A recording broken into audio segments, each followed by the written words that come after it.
Bonjour à tous et à toutes, bienvenue, je suis Nil. Très heureuse aujourd'hui d'aborder avec vous un sujet très important puisqu'il touche plus d'une personne sur deux dans le monde entier. Il s'agit des douleurs cervicales, de la nuque et du cou. Ces douleurs qui peuvent survenir juste parce que nous faisons un faux mouvement ou un geste inhabituel, nous tournons un peu trop vite la tête vers le haut, et voilà cette douleur qui s'installe et qui est très vive. Ou encore des douleurs récurrentes parce que nous dormons mal ou pour plein d'autres raisons que nous allons découvrir maintenant grâce à mon ami Olivier Benamou que j'ai invité aujourd'hui, car lorsque je l'ai rencontré il y a quelques années, eh bien, il m'a beaucoup éclairé sur ce sujet et ça m'a permis de faire un grand pas dans ma vie. Donc, Olivier Benamou, mon ami de longue date, est professeur de nombreuses formes de yoga, également professeur de danse. Et puis, tu as enseigné partout dans le monde aussi, en tant qu'énergéticien. Tu as formé des coachs du bien-être au Maroc, en Sibérie, jusqu'en Chine même. Et à tous ces endroits, tu as pu vraiment dispenser ton savoir et former de nombreuses personnes. Et je suis très heureuse aujourd'hui de t'accueillir pour que nous puissions partager avec ceux qui nous écoutent aujourd'hui ce que tu as pu me dire il y a quelque temps concernant ces douleurs de la nuque, du cou, qui peuvent être si importantes chez la plupart d'entre nous. Bonjour Neil, merci pour ton invitation, car c'est toujours pour moi un grand plaisir et même un honneur de pouvoir partager ainsi ce savoir, ces connaissances que j'ai moi-même reçues à travers tous mes voyages et tous celles et ceux qui m'ont enseigné ce que je sais aujourd'hui. Et pour parler plus précisément de ces douleurs du dos, de la colonne vertébrale, des articulations, c'est un sujet d'autant plus grave, d'autant plus important qu'une très très grande partie de la population souffre. Et c'est vrai, partout où j'ai pu rencontrer des hommes et des femmes, là où j'ai voyagé, on retrouve cette même douleur, j'ai envie de dire universelle, cervicale, bas du dos, les épaules. Et c'est vrai que ceci m'a entraîné à faire de nombreuses recherches dans ce domaine, car aujourd'hui, nous considérons dans un premier temps effectivement que les malpositions que nous prenons dans la vie sont un des aspects importants et une des causes importantes de ces douleurs. C'est vrai que, par exemple, une malposition que tu prends pendant la nuit, tu peux te réveiller le matin avec la nuque un peu tendue, voire bloquée, un torticolis. Peut-être que tu t'es endormi stressé le soir et tu t'es contracté pendant la nuit. Peut-être que ton matelas, ton coussin n'est pas adapté à ta morphologie. Ah oui. C'est une réalité.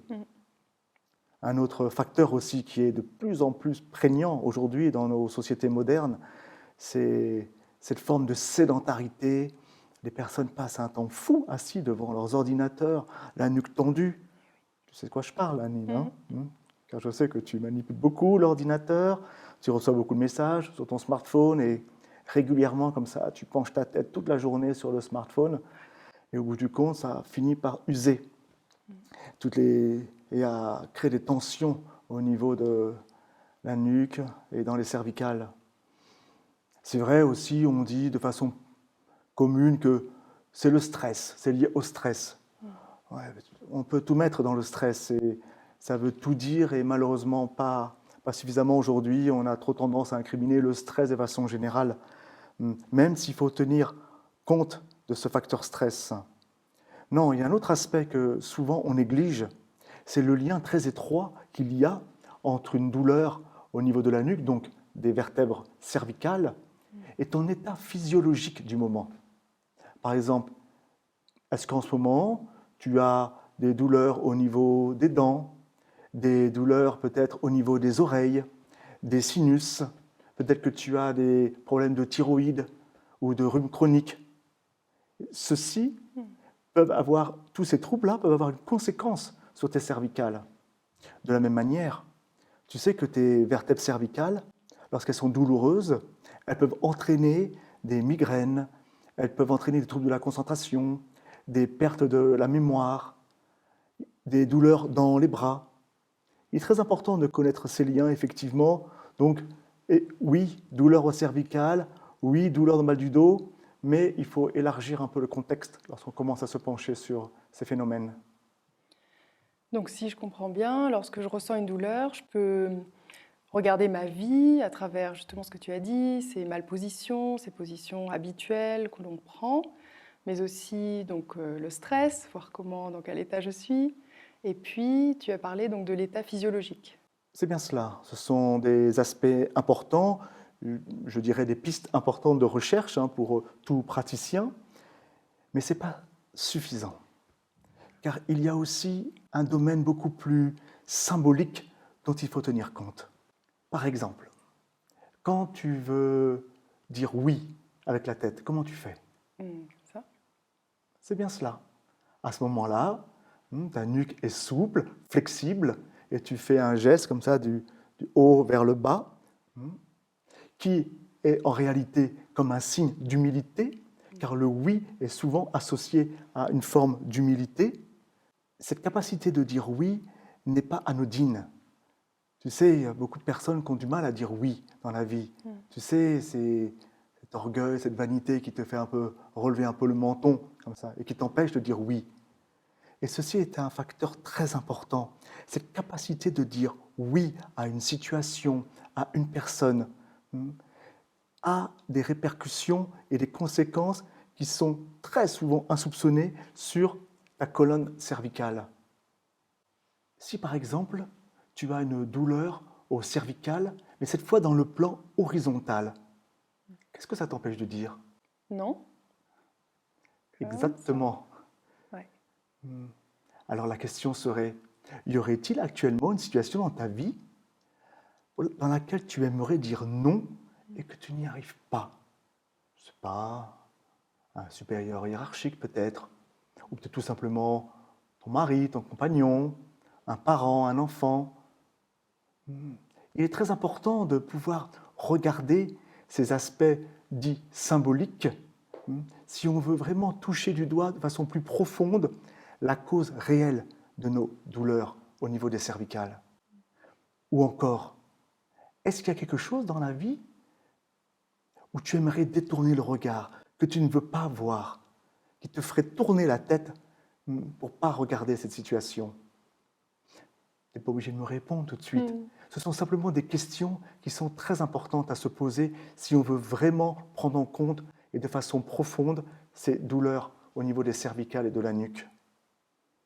Oui, je te remercie Olivier, c'est des questions vraiment importantes à se poser. Et je comprends donc dans cette approche qu'il y a une vision comme ça globale de l'être humain. C'est bien ça? C'est exactement ça. Si nous voulons vraiment soigner et traiter les douleurs de façon durable, nous devons prendre en compte un ensemble de facteurs, et surtout de facteurs contextuels. Il est important pour nous de savoir quel est le contexte dans lequel se trouve notre patient, notre cliente, au moment où elle vient avec sa douleur. Donc si je comprends bien Olivier, ma douleur, mon problème n'est que le symptôme, la pointe de l'iceberg, c'est-à-dire que ce n'est pas la véritable cause de ce qui m'arrive. C'est bien cela? Oui, c'est bien cela, Neil. Ouais. Et le problème, c'est que nous avons trop tendance à nous focaliser sur justement ce qui est le symptôme, en cherchant absolument à vouloir éteindre ce symptôme, s'en débarrasser le plus vite possible, d'où la prise exponentielle d'antalgiques. Et notre approche, bien évidemment, on va s'occuper du symptôme, mais est avant tout de chercher qu'est-ce qu'il y a derrière, quelle est la cause et la source, si on veut réellement et de façon durable pouvoir débarrasser de ces mal récurrents dont on peut souffrir. Oui, je comprends bien. Bon, mais ça fait mal quand même, ces symptômes. Tu m'avais montré l'autre fois un exercice qui m'avait vraiment soulagée. Tu pourrais nous le partager à nouveau? Oui, bien sûr, bien sûr. C'est vrai que nous avons de très nombreux exercices où nous allons nous appuyer justement sur ce symptôme qui est pour nous un signal qui est envoyé par le corps. Et à partir de ce symptôme, nous proposons des exercices, mais nous savons que derrière, il y a d'autres choses. Et dans une relation avec le patient, avec le client, nous allons peu à peu essayer de trouver quelles sont les causes réelles qui se cachent derrière ces symptômes. Mais pour répondre à ta question, si tu veux, je peux te proposer un exercice maintenant que l'on peut partager même avec les auditeurs. On reste ici? Oui, on peut rester ici. Le grand avantage de nos exercices, outre le fait qu'ils sont faciles à apprendre, simples, efficaces, c'est qu'ils peuvent se pratiquer partout.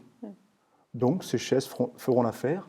Mais si tu veux bien, par contre, et ceci est toujours très important pour la pratique de ce type d'exercice, c'est d'avoir une posture bien redressée. Bien redressée, ceci est très important, tout en étant relâché. Nila, relâche-toi, tranquille. Lâche tes épaules. Ceci est vraiment très important. Redresser et relâcher. Donc, nous allons pratiquer un exercice, et puisque tu me parlais un peu de ce oui, de ce non, on va faire l'exercice dans le plan sagittal. Tu sais que ta colonne cervicale, tu peux la bouger dans 3 sens. Dans le sens sagittal, de haut en bas, horizontal, de droite à gauche, ou alors frontal. Nous allons choisir un exercice dans le plan sagittal. Je vais te montrer. C'est un exercice qui est très simple, mais il faut simplement le pratiquer de façon la plus juste possible. Et pour ça, je vais te guider pendant tout cet exercice. D'abord, je vais te montrer, je vais te faire prendre 2 postures, 2 positions. Donc, je suis simplement assis, mes mains sont librement posées sur mes cuisses. Ma tête est bien dans l'alignement de mon tronc. Première position, ma tête part vers l'arrière. Je suis attentif à tout ce que je ressens, toutes les sensations. Mais dès que ça devient douloureux, je m'arrête. On ne force jamais. Simplement, je ressens les sensations lorsque je mets ma tête vers l'arrière. Je suis revenu maintenant en position de départ. Deuxième position, cette fois, la tête se penche vers l'avant. Et là encore, je suis attentif à tout ce que je ressens dans ma nuque, là où ça tire, où ça fait mal. Tu vois, là, moi, je sens que je suis beaucoup plus à l'aise dans cette position. Alors que la position vers l'arrière, je sentais quelques tensions se manifester. Ces 2 positions de départ sont très importantes, parce qu'ensuite, je vais te proposer d'en choisir l'une des 2. Et tu vas choisir la position qui sera pour toi la plus confortable, la plus agréable à prendre. Ceci est très important dans notre approche, parce que notre approche est volontairement non violente. C'est-à-dire qu'on travaille toujours, à travers nos exercices, du côté qui est le moins douloureux. On va prendre ensemble la première position. Tranquillement, ta tête part vers l'arrière.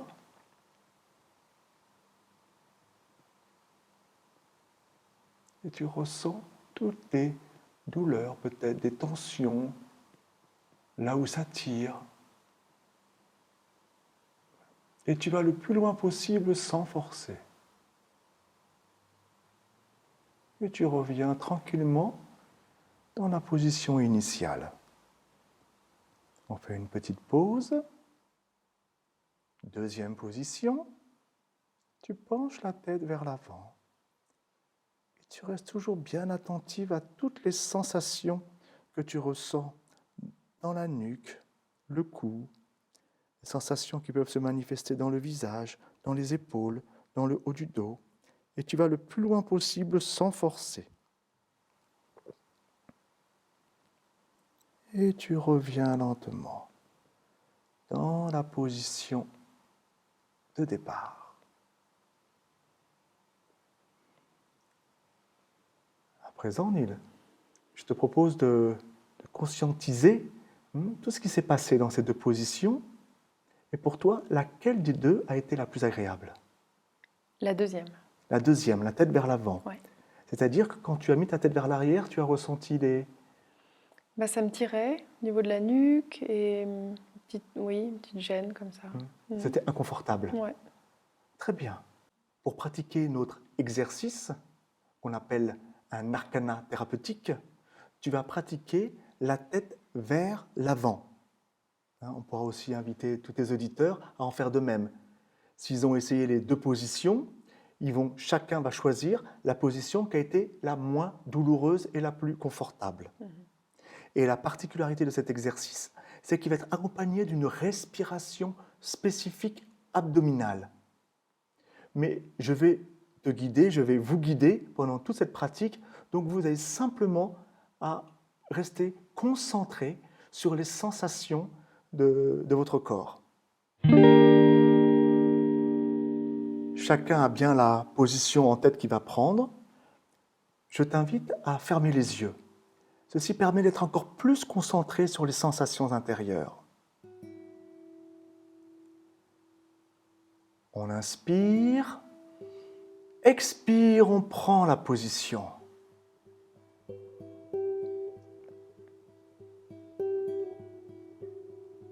Tu maintiens la position. Inspire nez. Pause, rétention 5 secondes. 2, 3, 4, 5. Expire, bouche. Pause 5 secondes. 2, 3, 4, 5. Inspire, nez. Pause, rétention. 2, 3, 4, 5. Expire, bouche. Pause. 2, 3, 4, 5. Inspire, nez. Pause. 2, 3, 4, 5. Expire, bouche. Pause. 2, 3, 4, 5. Inspire, nez.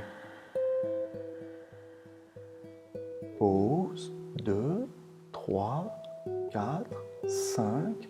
Expire, bouche. Pause. 2, 3, 4, 5. Inspire, nez. Pause. 2, 3, 4, 5. Expire, bouche.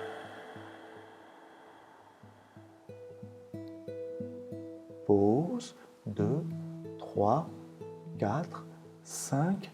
Sixième inspire. Tu reviens lentement dans la position initiale. Garde les yeux fermés encore quelques instants et reste simplement concentré sur les sensations de ton corps, particulièrement au niveau de la nuque, du cou, du visage aussi peut-être, les épaules, sensations dans les bras. Et maintenant, on va passer à une troisième phase de notre exercice, dans celle que l'on appelle le contrôle comparatif final. C'est-à-dire que je vais te proposer de reprendre les deux positions du départ avec une respiration naturelle et de ressentir tout ce qui a changé, tout ce qui s'est amélioré.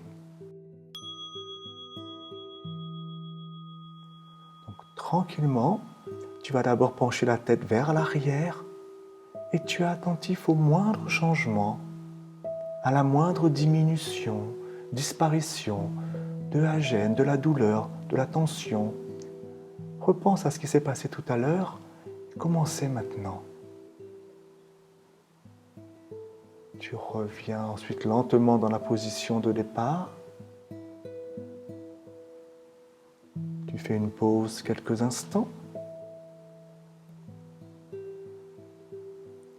Deuxième position, la tête se penche vers l'avant, toujours attentive à la moindre diminution ou disparition de gêne, de tension, de douleur. Tu ressens tout ce qui s'est passé, toujours en allant le plus loin possible, sans forcer.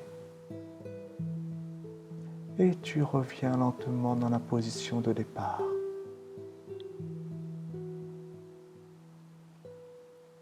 Garde encore les yeux fermés quelques instants et tu vas faire ta propre auto-évaluation. Et je t'invite à évaluer en pourcentage d'amélioration tout ce qui s'est passé. Par exemple, est-ce que ta douleur a diminué de 10, 20, 30, 40%? Les tensions que tu ressentais vers l'arrière tout à l'heure, de combien ont-elles diminué? Fais-toi ta propre échelle en pourcentage d'évaluation, d'amélioration. Tu as peut-être gagné 20% en flexibilité, en souplesse dans la nuque. Il est très important de pouvoir être capable d'auto-évaluer les progrès dans la diminution de douleur. Tu respires profondément. Tu peux ouvrir les yeux. Alors, comment ça s'est passé, cet exercice? Quel est ton constat? C'est simple, c'est beau et pour moi le changement c'était, je pense que ça a diminué de 50% ma douleur quand j'ai dans la première position, tête vers l'arrière. Oui, ces exercices, ces arcanas thérapeutiques, qui sont des exercices très très anciens, qui nous viennent de très nombreuses traditions, sont des exercices qui sont basés sur une connaissance profonde de la nature humaine. Et sous leur apparence comme ça, très simple, en réalité, ils ont une efficacité redoutable parce qu'ils envoient un très grand nombre d'informations dans tout le corps. C'est-à-dire que ces exercices s'adressent directement à ce que les sages des traditions anciennes appelaient ta sagesse intérieure. Ce que nous appelons, nous, plus communément maintenant, soit ton intelligence intérieure, ton système immunitaire, tes forces autocuratives. Donc des exercices très précieux que tout le monde peut pratiquer. L'idéal, quand tu as une douleur, c'est de le pratiquer 2 à 3 fois par jour. Et nous avons comme ça un très grand nombre d'exercices que chacun peut apprendre très facilement. Merci beaucoup Olivier pour ta présence aujourd'hui et nous aurons l'occasion de nous revoir puisque nous avons prévu d'autres vidéos, notamment sur les thoraciques, le bas du dos. Donc n'hésitez pas à lire la description dans la vidéo, à aimer cette vidéo, à vous abonner, à la partager et à très bientôt encore.